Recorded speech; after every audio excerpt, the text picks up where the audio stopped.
Good evening and welcome to episode 4 of the Midlife Pilot Podcast. My name is Chris Moran, the Midlife Pilot, and I'm excited you're here to join us here for our 4th live recording of our podcast. And joining me tonight, as per usual, is podcast founder and private pilot, Nashville-Tonian, Brian Siskin. Welcome, sir. I've always thought it's funny when you say from the greater Nashville region. I'm like, no, I'm actually just in Nashville, but yeah, how's it going, man? And welcome everybody that's joining the chat. Yeah, it's good to see everybody here tonight in the YouTube comment section. It's going well. Haven't been flying much at all, and actually none since I don't know, 2-3 weeks maybe. How about you? You've been certificated longer than I have, and this is my first sort of my first winter. So do you find it to be somewhat seasonal of an interest or a thing that you do, or is it something that you tend to stay with the same? I try to stay with. It's not the season that's got me so much this time, just as like life, but I like winter flying, truthfully. It's a little uncomfortable at the hangar. You know, we're seasonal here in West Virginia. So, I mean, winters are cold and it's a little uncomfortable until you get going, but I like the performance of these airplanes in the cold winter weather. I mean, it's kind of exciting. So I try to stay with it, but we do end up, the weather gets us down a little bit through winter and spring. Summer and fall are great. Winter and spring get days are shorter. It's a little harder. It's getting to that time of year where it's the day is about a half an hour long. So yeah, I was just kind of curious, because I want to stay with it and stay current and all that. But the windows of just weather and opportunities seem to get tighter and tighter. So we'll just stick it out. I got a few things scheduled coming up that I hope will work out, including my flying to Chattanooga on Thanksgiving Day. Nice. And so I'm looking forward to that if the weather holds up, which I don't know if it will or not. But I always keep my expectations very low, right? It's like, I don't know, maybe it'll work out where I can. And then once you even get past the weather gauntlet, then you're like, okay, what will be going on with the plane or any other number of things? But we can always hope. So I'm excited about that as a possibility. And I've done a little bit of flying for sure. Just trying to stay with it, man, That's all you can do. Yeah. And by the way, it looks like our chat inside our system here is not showing all the chat that's actually happening. Yep. I'm concerned about that. We might have to just kind of audio pull as opposed to visual pull. I'm looking at them on YouTube here. There are some YouTube issues tonight. So if you're watching live as we record this Wednesday nights at 8 p.m., by the way, if you're listening and would like to check it out, you can do that on the Midlife Pilot channel on YouTube. There are some connectivity issues with YouTube tonight. So we apologize if some of the quality is a little less than usual, and some of these weird things like chat are apparently problematic. So we'll work through it. We can still see you, and we can chat with you here and directly in the YouTube space. We just can't bring up the cool little graphics like we have been. Yeah, and keep in mind, everyone, that this is just our lazy way of recording an audio podcast. We just thought, why not do it live and just throw video into it so we can see each other? And then why not have some friends join us? So. Exactly. So tonight's topic, I liked a lot when I saw it from you, Demystifying the Private Pilot Podcast. The Private Pilot, no, Checkride. We could demystify that all day long too. But man, there is just something about the Checkride topic. It's almost like a magical, mythical thing that has so much lore around it and so many opinions and so many stories. It's really hard to know what to believe. Yeah. Yeah. And it's almost like the more information you seek out, the more convoluted your ideas get about what to expect. And while those things do vary from location to location, DPE to DPE, and experiences do vary, as we were talking about ours being a little bit different for sure. Ultimately, the things we want to, I think, touch on tonight are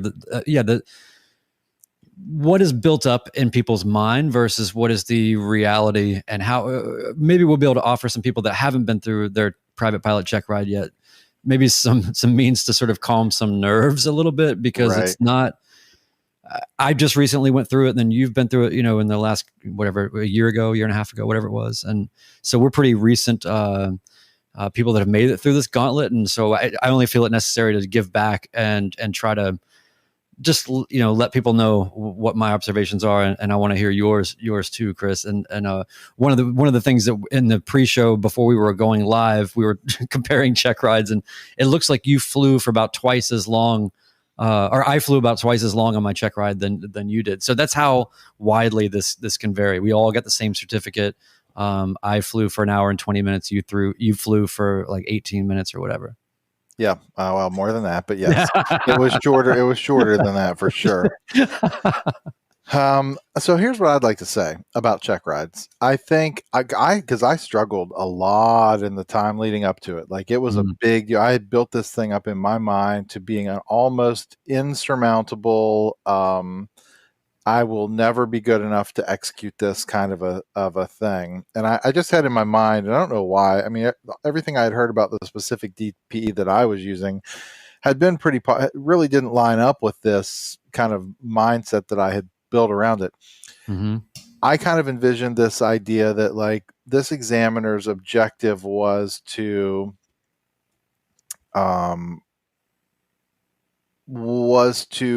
cause me grief or problem with the check ride. Like it would almost be a success if he failed me. You know what I mean? I mean, that's not what I'd heard, but the way I'd build it up in my mind was that like, this was just going to be one of these things where he's looking for a way to gotcha me, or like to not give me the certificate at the end of the ride. And so that was a real stress point for me getting ready for it. And even in like the day of the flight, like getting in the plane with him, I remember I was so caught up about clearing turns. Like I just wanted to make sure that he knew that I knew of them and that I was going to do them correctly. And like I probably asked him 5 questions about clearing turns until he finally said to me, as we were getting in the plane, don't say another word about clearing turn and don't do one.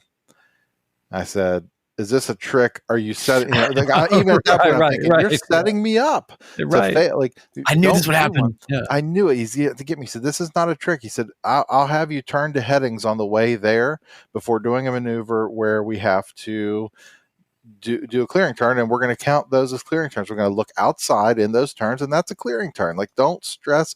He said, it's a Sunday afternoon. I would just like to go fly. Can we just go for a flight? And that's exactly what happened from that moment forward. But he just knew, or could at least sense, that I was having like a like a meltdown about all these details. And he's like, let's just go fly the plane and have a good time. So yeah, anyway, it turned out not to be that. And I think that's some of the things we can probably cover is like, and your mileage may vary, everything with flying, from your instructor, well, really anything you do in life that involves other people, there is a personality component to this, right? You're not in a vacuum. Like, your experience will depend on the personality. I mean, there is some leeway in that. So your experience may vary some. Yep. But I think as a general consensus, as a general overview, I think DPEs are there as they're allies. They're not enemies of the pilots. They're allies. And they're also not looking to get you. I mean, they're looking to make sure that you're going to be able to operate an airplane safely and not kill yourself or your friends. And they can gauge that. They've seen enough people come and go that they can get a feel for that using the ACS as a framework. It is black and white letters on white paper. It's black letters on white paper, but there's also some judgment involved in it as well. And so we'll get into some of that later too. Well, yeah. So I think that I too had a lot of things built up in my mind, a lot of particular anxieties. I definitely went down YouTube wormholes that maybe didn't help.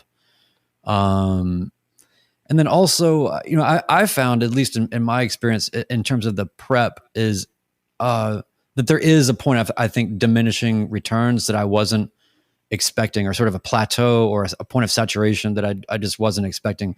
There's a point where you just kind of know what you know. And there's definitely, when you hear people say like, don't cram the night before, that's valid. Don't, if you're conscientious enough through all of your training, then you're gonna be fine with what you've got. And it is, people always say, and it's true. I mean, you've got an open book there that you can look at for the oral portion, and all that. So I mean, and there's no shame in any of that.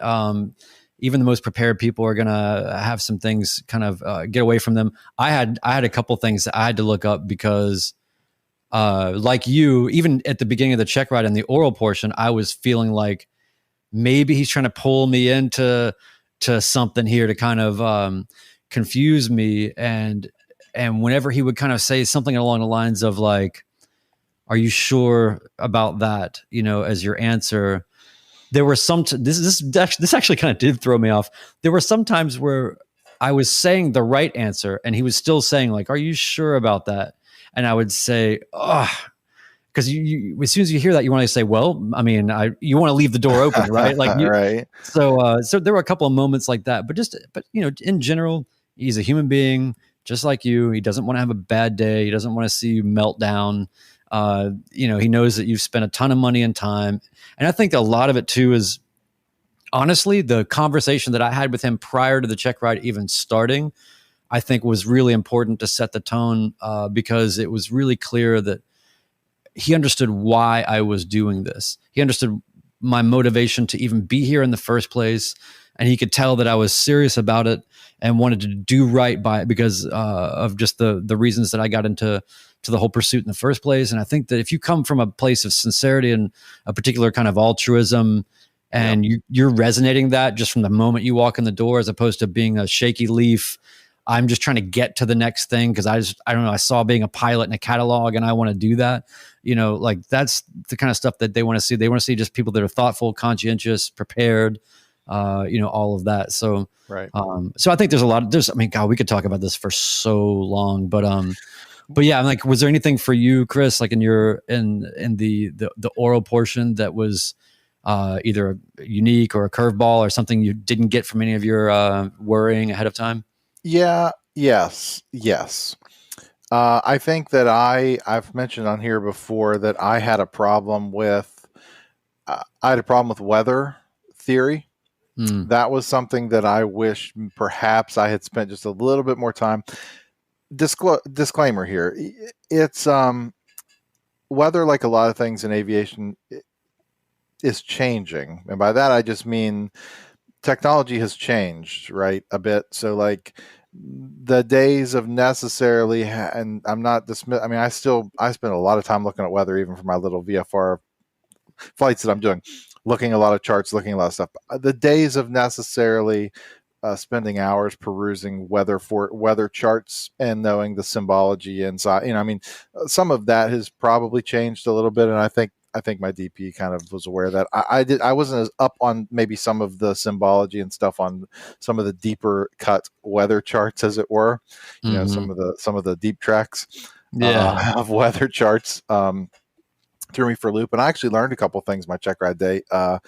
Stuff I probably knew. This is no fault of my instructor Tyler, in case he's watching or listening. I probably was taught about like some things that were in the legend of the VFR sectional, like elevation, like floors and ceilings of military operation areas, for instance. So I kind of stumbled on where to find that information. He asked me about a specific MOA here in West Virginia, and like, how do I know this floor and ceiling? I thought, well, I don't know for sure. So I started kind of fumbling around. I was going to try to look it up in the airport facility directory, and he's like, I don't know if you even need to reach for that book. I think that information is a lot closer to your left hand. I was like holding the chart, and he said, I think it's probably a lot closer to your left hand. And I said, is it really? He said, yeah, it's in the legend. Check this out. And flipped over. So we like went through the whole legend of the sectional. You know what I mean? So it was kind of one of those. He was kind of instructional in some of those moments too. So again, I think that I think they can also discern some of the things that maybe are more or less, not that I guess the floor and ceiling of an MOA would be important to know. Less for me in some cases, that I'm 100% of the time on flight following when I'm going through these areas and can ask a question. Somebody else can help me find that answer, but it's good to know. He was pretty helpful with that.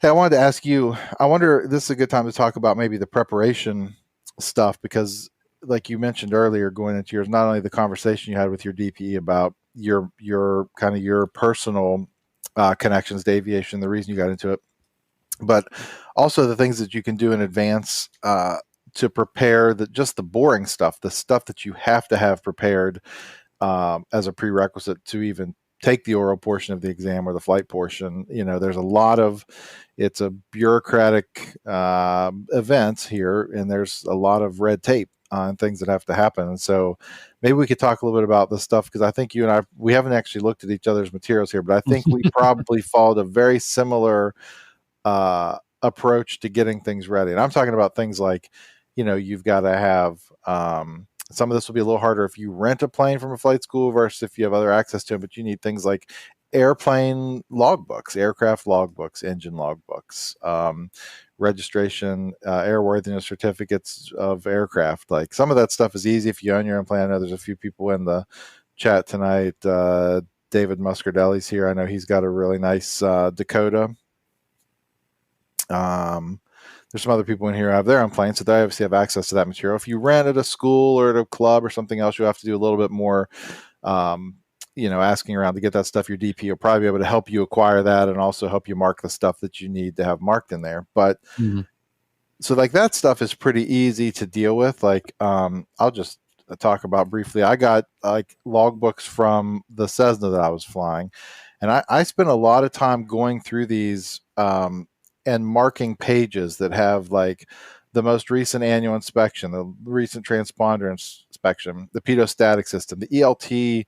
When was the last time the ELT was checked? And then if there are like specific airworthiness directives, you know, the last time they were made, or if they were airworthiness directives that were one time, I had to go clear back in these logbooks. Like, this is like, I have the original logbook from this Cessna from like 1964, and some of these tabs are on pages that were last written in like 1972, you know, and went through and tabbed every AD and had every single. So when I came in and laid this stuff out for him, in addition to that, I had in my binder, which we'll get into the details of how we made our binders in a little bit. I had the first section was about the airplane, right? And so I had made an entire AD. I made this, like, I didn't find this. I went through the FAA database and made my own AD chart to show the DPE that I knew what ADs were required for this specific airplane.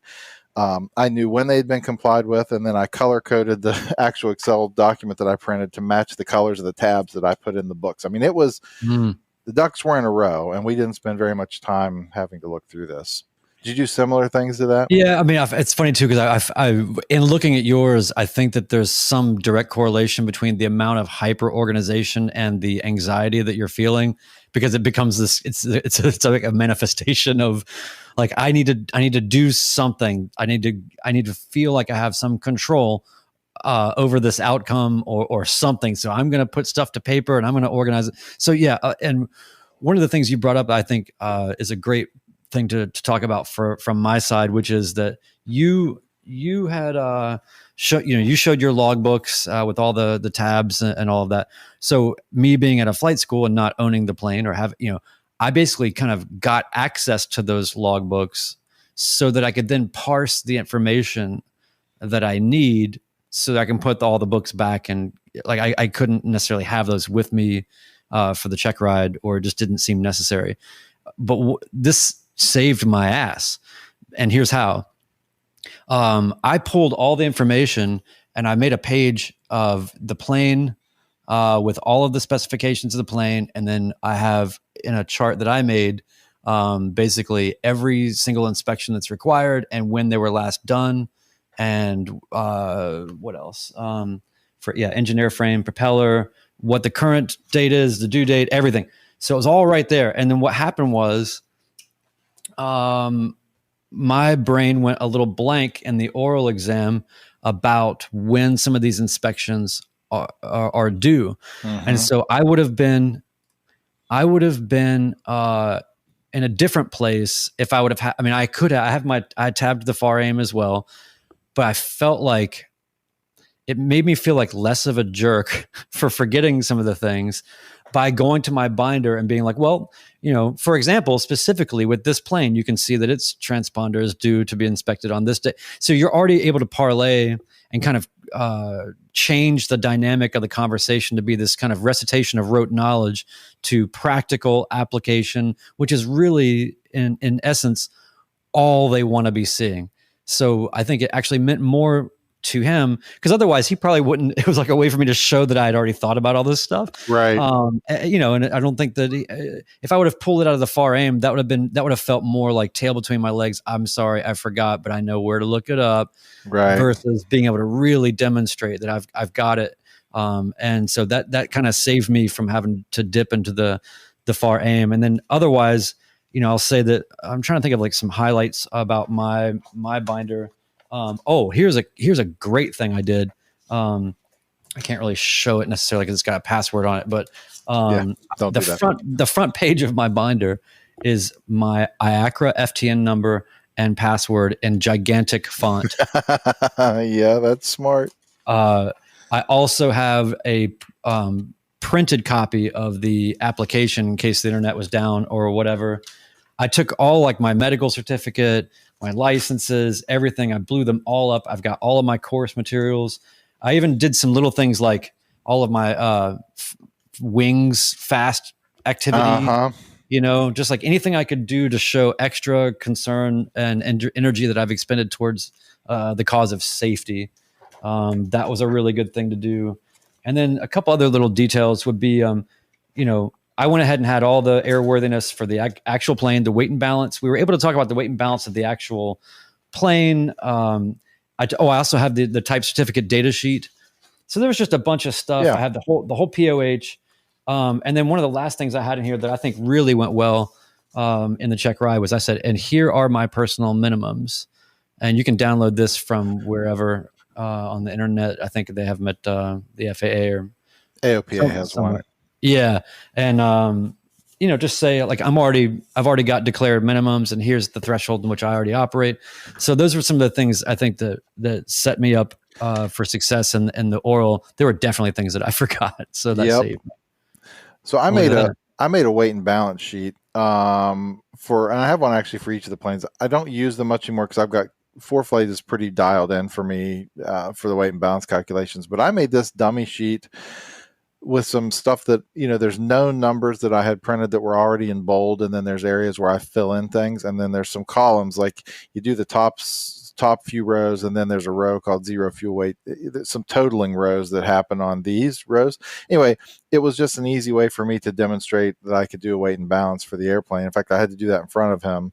And then I was really obsessed with maneuvering speed. At this point in my training. So like I had the whole formula down for maneuvering speed and would calculate it, down to the mile per hour for when the specific flight that we were going to take for the Checkride. So that was a sheet that I kind of developed and made based on somebody's that I saw. Honestly, it might have been Josh Flowers, Aviation 101. I think he had a similar document that he shared in some video. I did make a video. I saw David. We'll get to some comments here. I did make a video on the channel called What to Bring to Your Private Pilot Checkride. It was pretty thorough. It was actually me making this binder and some other things, like going through what was in it. And there's about a 12-minute video. You can search for it, What to Bring to Your Private Pilot Checkride, on the channel. And it had a lot of these things that we talked about, but a little bit more in detail. To kind of go over some of the actual, just the checklist, check the boxes of the things that you need to have with you. So were you were probably more concerned about the flying part than the oral portion, correct? I was until I got into the oral. Now, in fairness, I think I had a pretty easy oral exam as well. It was a half hour, I think. But we hit the things we needed to, I think. I did pretty well, I think, in that. I was definitely less concerned about it. I was really obsessed with the precision of the maneuvers. I think that was a mistake. I mean, it's good to be precise. I don't think you need to obsess about it, maybe quite like I did. But yeah, I was definitely less freaked out about the oral. So one last thing I would like to say about the oral portion that I mean, I don't want to sound like I wasn't taking it seriously. I was taking it very seriously, and I was actually happy to have somebody comb through my brain and make sure that I was ready. Like, please, if I'm not ready, you just tell me and it's fine. Like, I really don't want to risk my life any more than what's native risk. And but I will say, in the Checkride, the oral portion, I realized my DPE, I was his 383rd Checkride. And so he'd been doing this a minute, and you could tell that he had a recipe for just kind of what he did. And also, I found out in our preliminary conversation that he had a degree in education. And really, anybody that's got a passion for education, they want to teach, they want to be instructive. They can't keep themselves from being instructive. It's just an instinct. And so I will say that in the oral portion, I might have done some things to perhaps kill a little bit of time by kind of circling back with sort of probing questions about their his history. So when you were, back in the day when you were, flying this or doing that, did you find that this was, and you can just and then set a timer, because then like he's going to talk for 1 to 2 minutes. There's only so many minutes he's going to want to be in there. It doesn't matter what you're talking about. So I'm not saying this is you should not rely on this, and you should be open to being examined. But I will say that there were a couple of points where I was like, if anything, it was kind of like almost like stalling in a basketball game or something, like playing a little four corners for a minute, catching my breath, let the shot clock wind down, just like control the pace a little bit. So I'll put that out there. People like to talk, and if they want to talk, let them. That's a good tip. That's a real good tip. So my oral and practical exams were not on the same day. Oh, right. That's a huge deal. Not on purpose. The oral actually was rescheduled a couple times, and on the second time that he came down, well, the first time he came down, but it was the second date, we had to postpone the flight portion because of weather conditions. And that happened, I think, twice more, where he didn't actually come to me. So my DP that I used was not based at the field where I practiced, where I wanted to do my check ride. So I brought him there rather than going to him, because I was so worked up about the landings and the other stuff. I wanted to do them at the place that I knew how it looked and felt and where everything was. I was not interested in introducing anything else into that. And so he came down to the oral. Then we had to postpone the practical, and he flew back to where he was from, which isn't a terribly long flight. It's like 30 minutes or something. But so I had two more occasions where I took the plane, got it ready, went to the Clarksburg airport with anticipation of doing it, flew a few laps in the pattern, and then didn't do it and flew the plane back and put it away. So that happened a handful of times. What was that like, sort of having to go back to your head about it, because you built it up to all happen in that one day, and then it didn't? By the last time, I just assumed, by the last day of the practical, I just assumed it wasn't going to happen then either. That's kind of where I was getting to the point. There was only so much I could do to stay. It was probably good for me, truthfully. Yeah. I'm glad it didn't happen the morning of the original one, because my CFI went with me that morning in the plane, and we said we're going to work on some landings beforehand, and it was a disaster. I couldn't fly anymore, and thought, well, this is not good. And so then that's what I went into my check ride with, so it was probably kind of a blessing to do. There was only so much I could do to stay what I would consider current, or overly prepped, like repeatedly going out to stay ready, till finally, a month later, or 3 weeks, whatever it was, after my oral, it was like, let's just do this now. And so we did. I have a funny. I don't have a funny story. Can I ask a housekeeping item? Yeah. I'm wondering if I should, before we get into the second half here, click a button that may try to start the stream again. Oh gosh, you're gonna break the whole thing. the audio will be fine, but just for this live recording portion, so we can get comments in here. Yeah. So here's the thing.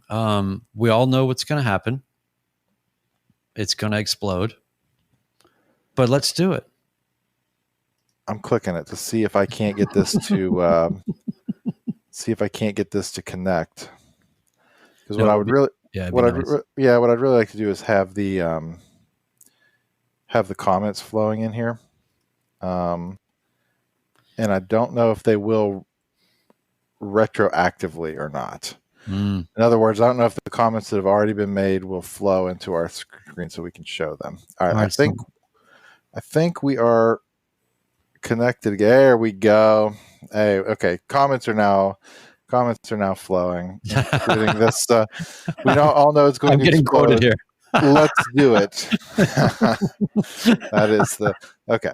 Safety first. Yep. So, sorry for everyone listening to this. That was a brief housekeeping item for the folks who are here live with us tonight. Okay, that'll make it wait. If you did ask a question, because I see a couple questions in there, just paste it again in there, and then we'll pull it up on the screen. Yeah, that's helpful. And I wanted to say, like, about the flight portion also. I would like to talk in depth about that, also, because obviously that's really the thing. I will say that similarly, you being really hyper concerned about the clearing turns and all that. When I got into the plane with my DPE, I think the plane probably had, I don't know, I want to say 13 gallons, 14 gallons of fuel. And it was just in that weird point of where it's like, don't really need it, but I don't know how long we're going for. I planned a flight, but that's not the flight we're doing. So I don't know. And I mean, I'm not saying we're going to go 14 gallons away, but I just didn't even want to have margins or some expectation of 50% or whatever. So I opted to just call the fuel truck and have them come out and put fuel in, and they were taking forever. And he got super irritated because it was just taking long. Yeah. But on the PsyOps tip, this is the stuff I think I'm really good at here, is the off the edge of the spectrum here. But on our way out, I heard him tell some other people in the building, the office or whatever, he was asking him, what do you want for lunch? I'll be back. They were asking him what he wanted. He was saying, I want this, I want that. We're going to get together. I want to have lunch with all of you. So I knew immediately that there was going to be some reasonable cap on this, because we were kind of delayed, and it was already pushing maybe lunchtime already. And he's already placing his lunch order for when he's getting back. So I was thinking, just, I'm not saying stall, but like, you know what? I think we're going to get some fuel here. Similar tip. Yeah. Similar tip. It ended up not being the guy that I did my check ride, because this guy retired. The person I was going to use retired between the time I was training and got my check ride. He was an older guy, much older guy, who's, had to go to the bathroom more often. So the trick with him was, people would say, bring him a coffee with you when you come, like stop and pick up a coffee and bring it with you when you go. So he'll drink the whole coffee, so that by the time you get in the plane, he'll have to pee, and then hopefully you'll come back earlier and you can cut that thing short too. That was the trick with him. Didn't have him, so I didn't have to do that. Oh, that is great. Well, and just real quick, I'll just recap my flying experience. I want to get to everybody's questions. I know you do too. And I want to hear your story too, Chris, but I'll just go ahead and jump into mine. So basically what happened was we flew, it was awesome. And then I passed. No, good. People should know that perfection is impossible. People should know that the ACS is very important to be aware of, but not necessarily to meet in such a specific way. And what I mean by that is, you just knowing the ACS, don't ever ask the DPE, like what the tolerances are. If you already know what that is, and you're actively adjusting as you go, and you're verbalizing to him, and hopefully everybody that hasn't done a check ride yet is already in the habit of verbalizing everything, because it really makes the check ride better, because he never wonders what you're thinking. But the point of sort of, I forgot to put my timer on immediately for my cross country. I was making all kinds of little mistakes, but I was catching them as quickly as possible, saying out loud that I did this or I forgot that, and fixing it, and not getting into a mental hole about it. And real quick, I want to just kick back for a second. There were two philosophical things that I had in my head the whole time. One was, my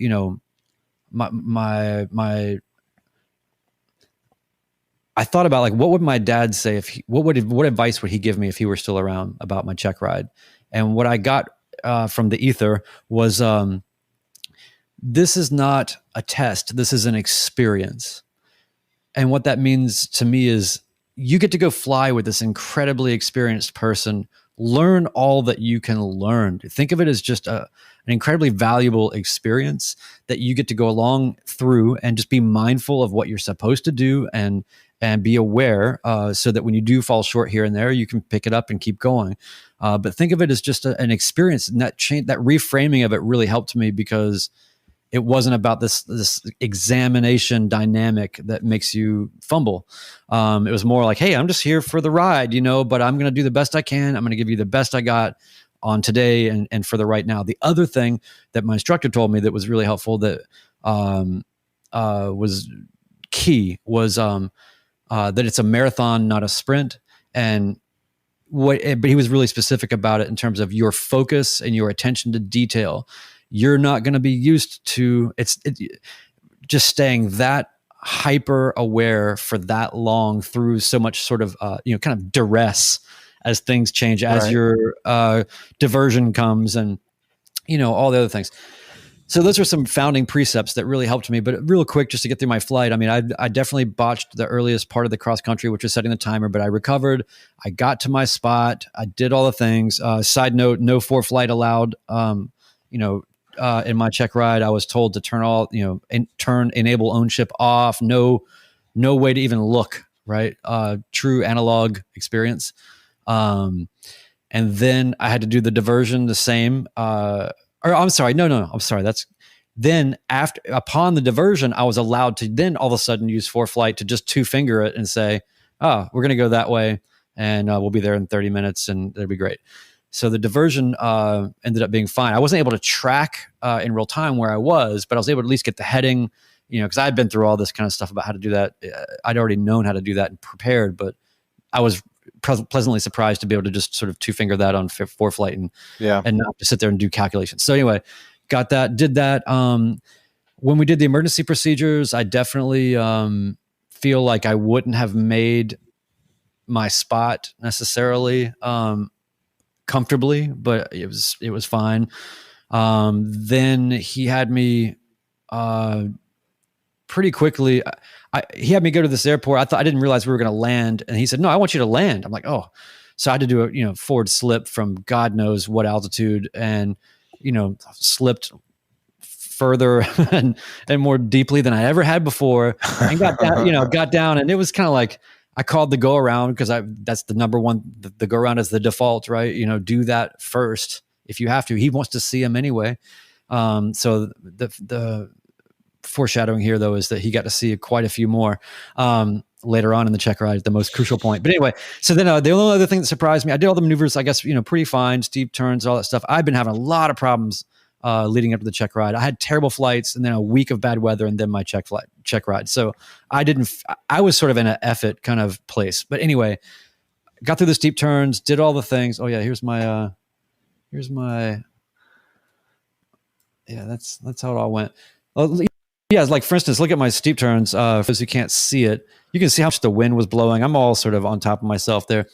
I mean, all kinds of goofy things going on. Then when we did the unusual attitudes, I just wanted to say, he had me do some things I'd never done before, which was to, under the hood, he made me actually put my head all the way back, close my eyes, and then fly myself into confusion, which was a whole, give me a climbing left turn. Now give me a, descending right turn. Like, he was giving me control, but it was so helpful because I realized how confused you can get even when you're under control, and not just somebody screwing things up for you and then releasing it to you and saying, fix it. So anyway, that was interesting. Trying to speed through this, but basically at the end of it, the wind was really, really picking up. I ended up having to, I'd never done a 10 degrees of flap landing. Maybe I'd done 20, and I'd done maybe flapless, but maybe not 10. Anyway, I had to do some landings in some very hairy conditions that I did not like. And then it came all down to my short field landing at the last landing. And I had to do 2 go arounds because I wasn't going to hit the spot right. And then the wind was just picking up and picking up. And then at the end of it, I was on my sort of 3rd attempt at my short field landing, and the wind was so crazy at that point. It was probably gusting 15 or I don't know, something crazy. And we were just all over the place. And I was having to come in so hot to counter for the wind. I just decided, you know what? I'm going to float. I'm not going to hit it before. I'm definitely not going to hit the 1,000-yard markers before, but I am going to go past it. And I'm going to put the onus on him. He's going to have to tell me that I failed, but I'm going to give us a safe landing. And that's what I did. I definitely went past 200 feet. But I think he saw that I was aware of it, and he saw that I did the safest thing by keeping the speed up. I wasn't going to just slow us down to plop the plane down under bad conditions or whatever. So anyway, all it comes down to, like, stuff's going to go haywire. You're going to forget things. New wrinkles will be done that are slightly different, just enough to throw you off. There's going to be so many things like that, but you just got to stay with it. It's a marathon, not a sprint, and think about all that you're learning in that process. I learned so much in my check ride through the oral and the flight. Yeah. I was really grateful for it. So I passed, but I mean, I didn't know until we got all the way back to parking. My CFI was standing there kind of doing like the, waiting for me to thumbs up, thumbs down. And I was like, kind of like, I don't know. Cause he just hadn't said anything. No, nothing's a good thing, but he hadn't said, whatever. It wasn't until I shut off the plane, cause I was really focused. That's the other thing. When you're taxiing and you're parking the plane, do not screw it up at that point. Keep that focus all the way through until it is all the way fully shut down and then some. And then it was when it was shut down, he just reached over and did he didn't even say anything. He just shook my hand. I still was sort of like, is he just apologizing to me for failing me, or is this a handshake for, So anyway, so that's how it all went. But ultimately, there's a lot more detail and all that. I know I want to hear your story. Yeah, but we can talk about it. We'll probably get into some of the questions. Yeah. Yeah. Mine was similar in that I guess it really wasn't that similar. It was less than half the time. I think my check ride was 40. Actually, it's 50, less than 50 minutes. So between 40 and 50 minutes. My DP, we had talked in advance a few times about, I'd ask questions about ForeFlight specifically basically my question to him was, in the practical portion of the test, how much or little can I use ForeFlight? Mm-hmm. He said, you can use it for everything. Have a chart in the airplane, but you can use it for everything.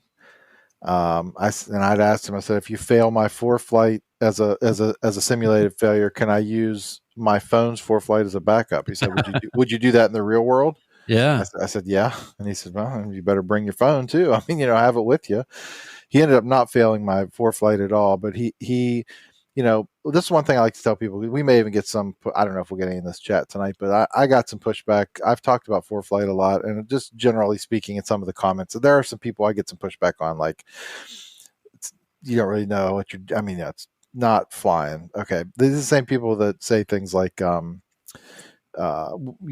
would have you believe we shouldn't be using modern medical devices, to save lives because it's not how they did it in the old days.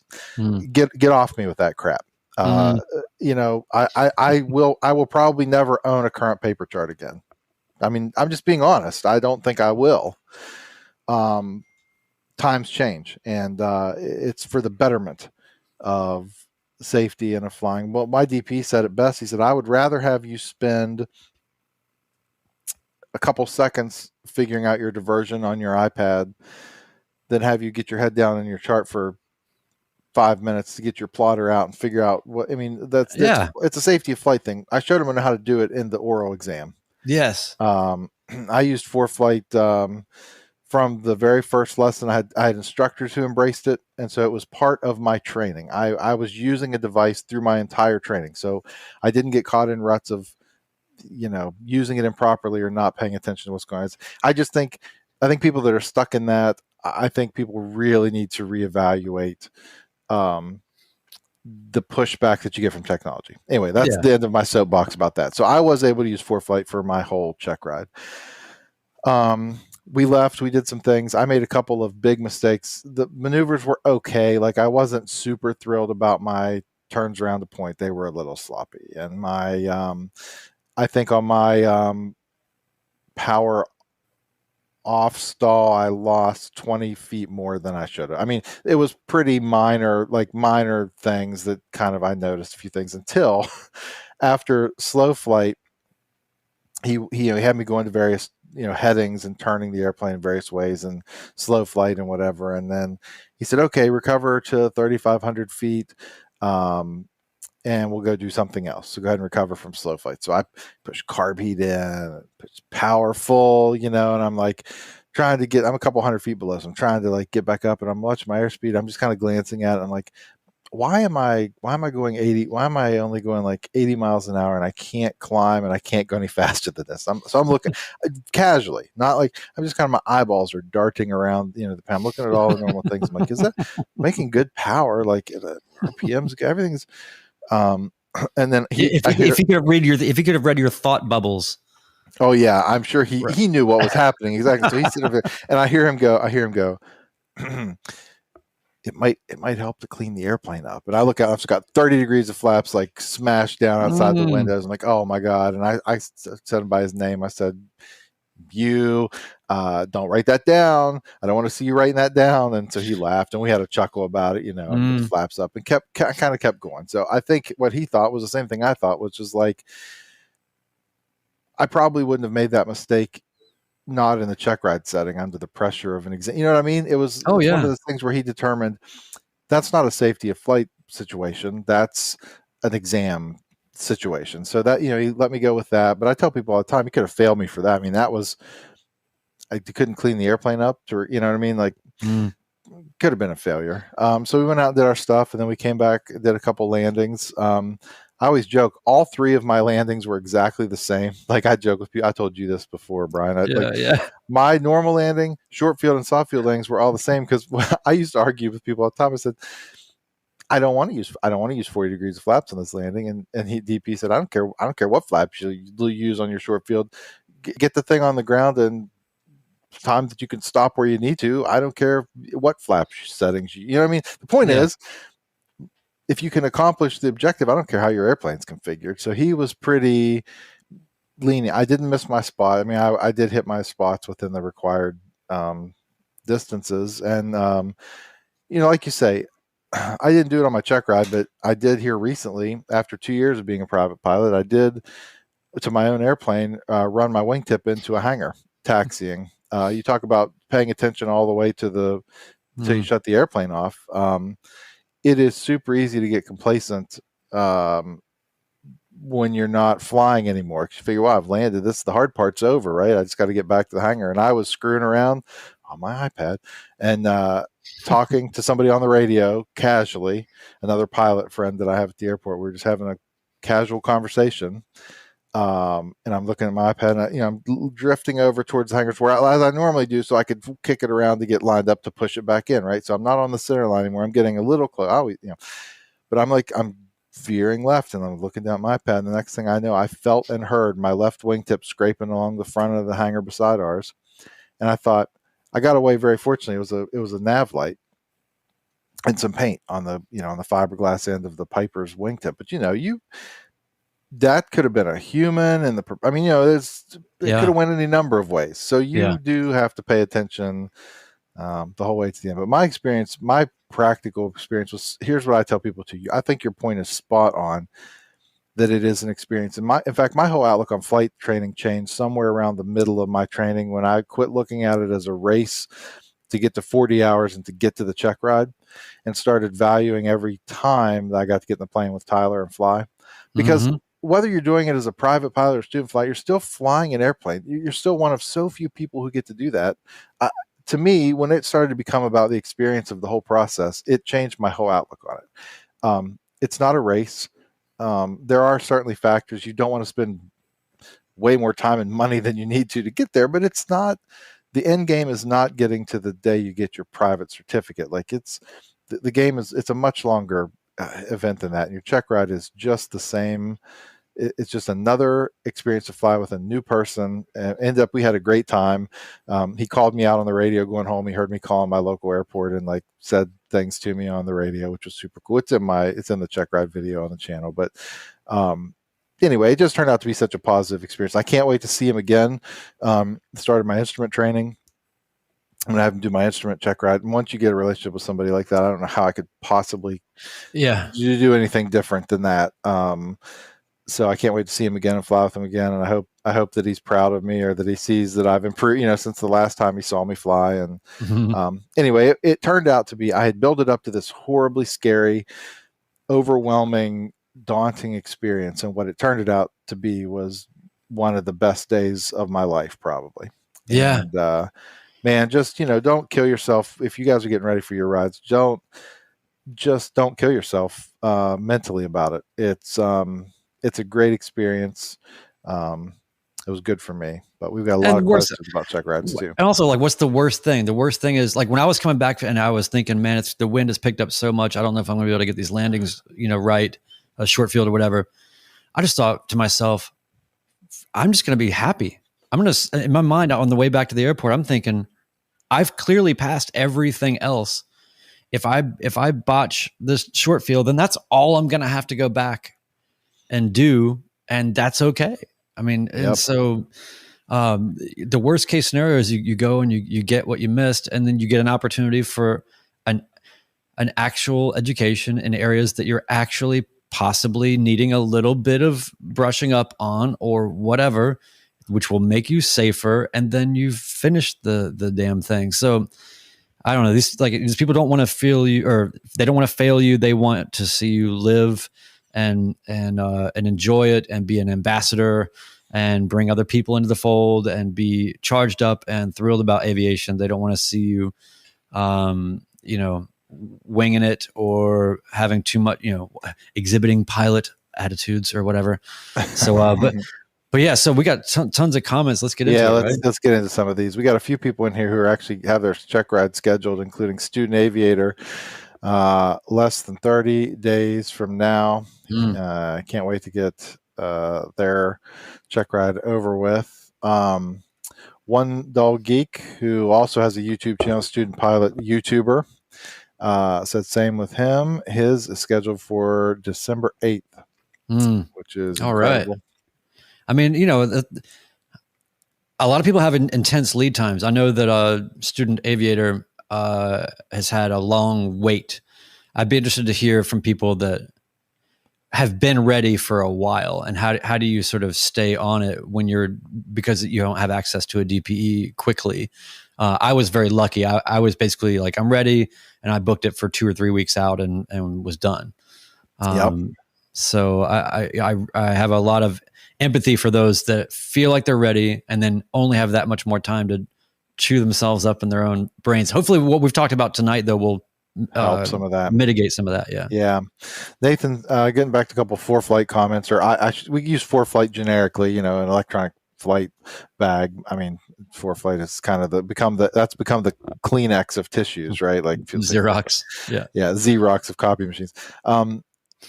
I read to fly like you plan to fly, not like your grandparents flew. So do use the tools available, which I totally agree with that. Joe Fitzpatrick said, I'm 56. My DPE was in his 60s. He preferred ForeFlight, but I had paper charts just in case. That's a good point. David, who I mentioned earlier, flew his Piper Dakota. I interviewed DPEs to verify that they would allow ForeFlight for the check ride. You're hiring them. I mean, that's a good point.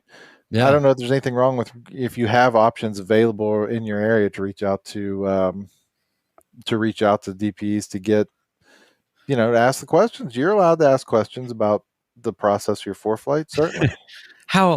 Like questions like, how lenient are you with, steep turns?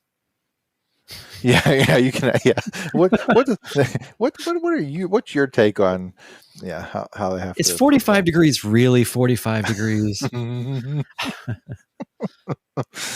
Let's see. Quick, Brian, fill time.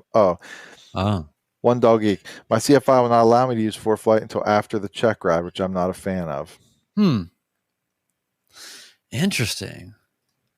I feel like I know, Chris, you said you used it from the get go. I didn't use it until probably after a little bit. I think a little bit after my first solo, because everything up to that was there's no real purpose in me using it until here's the only thing I would say to that. As long as it doesn't become the only source you use for looking for traffic, I think the ADSB traffic is if for no other reason to have an iPad in the cockpit, is to have ADSB traffic if you don't have it in your panel already. To me, it's just one more layer of safety, and I know that it has caught traffic that I haven't seen for me a handful of times, including the infamous Beckley flight, which is on my channel, of me flying straight into Beckley, and it would have been super close. I never did see the plane that was in the pattern that wasn't talking on the radio. It's an interesting story. If you haven't seen it, just search for Beckley in my channel and you'll see that there. But Joe Fitzpatrick also says that most of the videos I watched in preparation had pretty much the same flow as the real deal. There are a lot of Checkride prep videos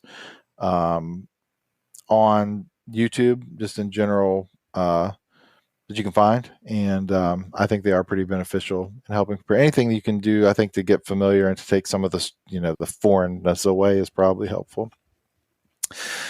Nathan said my CFI went in for paperwork and endorsements at the beginning of the oral to make sure all was good, then stepped out once the oral started.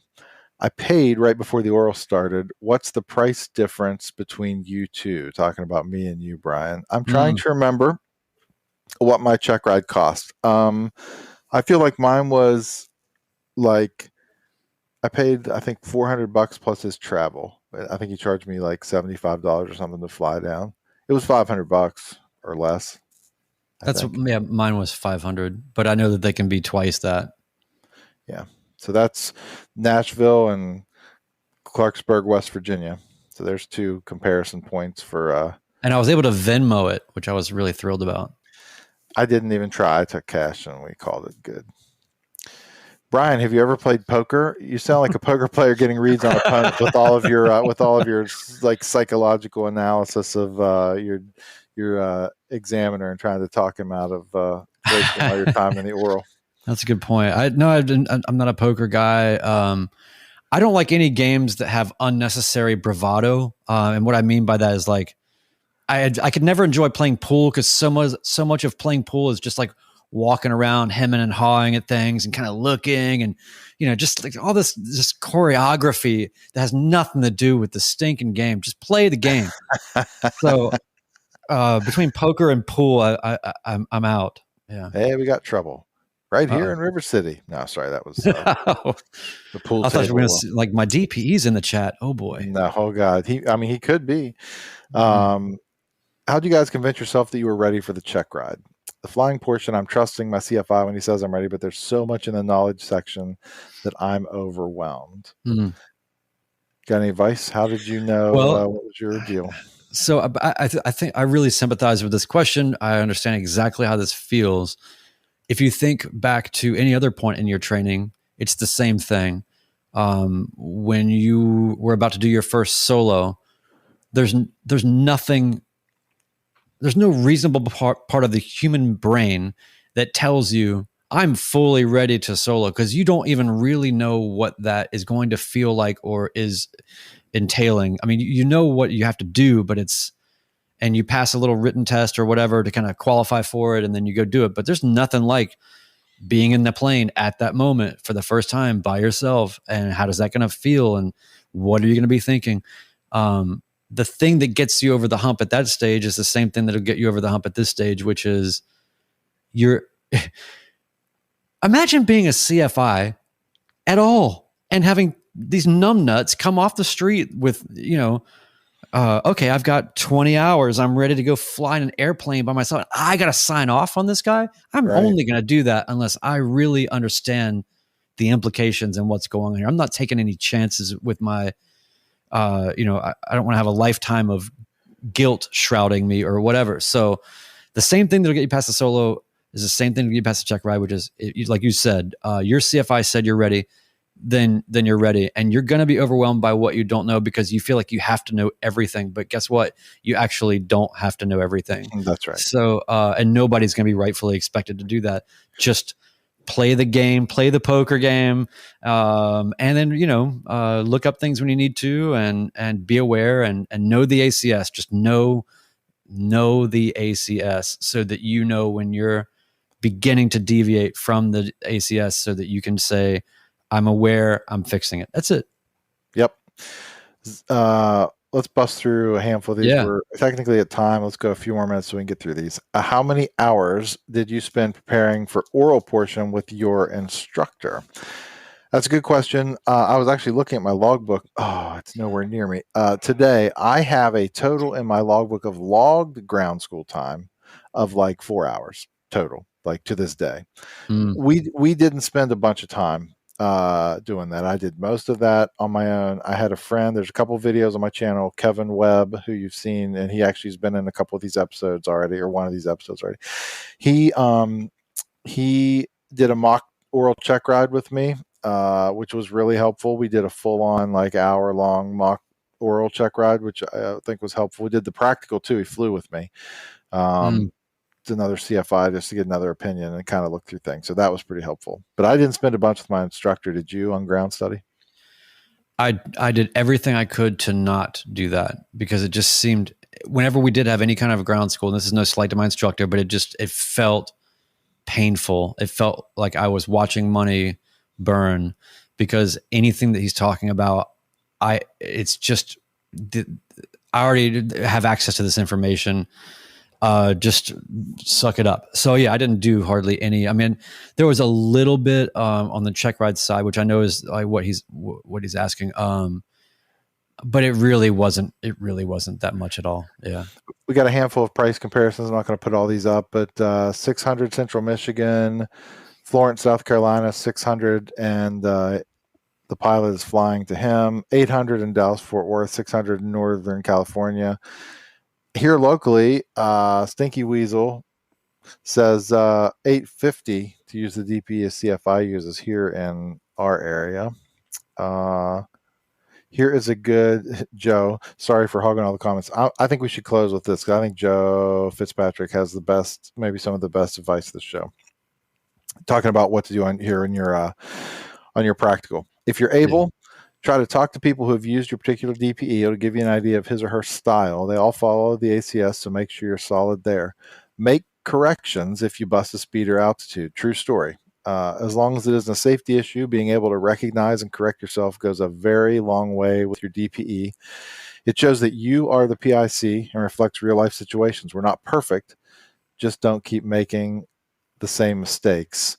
Sorry for hogging all the comments. LOL. I loved Midlife's channel. It really did help me a lot following along with you. Well, I appreciate that. And I'm very glad that it did. Making it helped me through the process. And that's kind of the point Brian and I have talked about. The point of this whole entire Midlife pilot venture is to fill up a community of people and share common experiences, and just have a community of people with the same interests and help each other out along the process. And so I'm glad that it's helpful. It's nice to hear that when there's people who actually say that it was helpful for them. So, yeah. I mean, a lot of this is a very isolated experience. A lot of people are out on their own with not a lot of camaraderie. I was one of those people, I felt like, where I felt like I was a bit on an island. So it's nice to have other people to sort of sanity check yourself with. For sure. And so that's really great. And to sum up that advice from Joe, I mean, that's 100% it. Fix your mistakes, be aware, and yes, get the gouge on your DPE. I did that, and it helped massively. I found somebody that had taken very, very thorough notes right after their check ride when it was all fresh in their head. And it, like I said, these guys, they do this over and over again. They don't want to reinvent the wheel every time they do it. They're trying to find efficiencies in it. I could tell by the way it was sequenced. He had done this in the way it was most efficient for him. So Yes, get the gouge. Very good point. All right, that's going to wrap it up. One quick housekeeping note for everyone. The podcast is now on a bi-weekly recording schedule. So we'll be releasing episodes every 2 weeks now instead of weekly. So every 2 weeks, every other week, Wednesday night at 8 o'clock Eastern for the live recording, if you'd like to be part of that here in the audience and sharing your feedback during the recording. So that will mean off next week for Thanksgiving, which actually worked out very nicely for us. And so we'll be on an every other week schedule on Wednesdays going there. And I think we've got a pretty good routine down now for getting the stuff published on Thursdays. So new episodes should release every 2 Thursdays on Spotify and Apple iTunes Store or Apple Music Store and Google Play and Stitcher and everywhere else that you get your podcasts. And by the way, and you guys that are getting these check rides here in the second week of December, we want to hear what your final stages of preparation have been. The next time we come back here in a couple of weeks, you'll be just on the verge of it. So you can come here and freak out all you need to. We've been there. For sure. All right, everyone. Thanks for joining us. Brian, thank you for making the podcast. And we will talk to you all in 2 weeks. So long.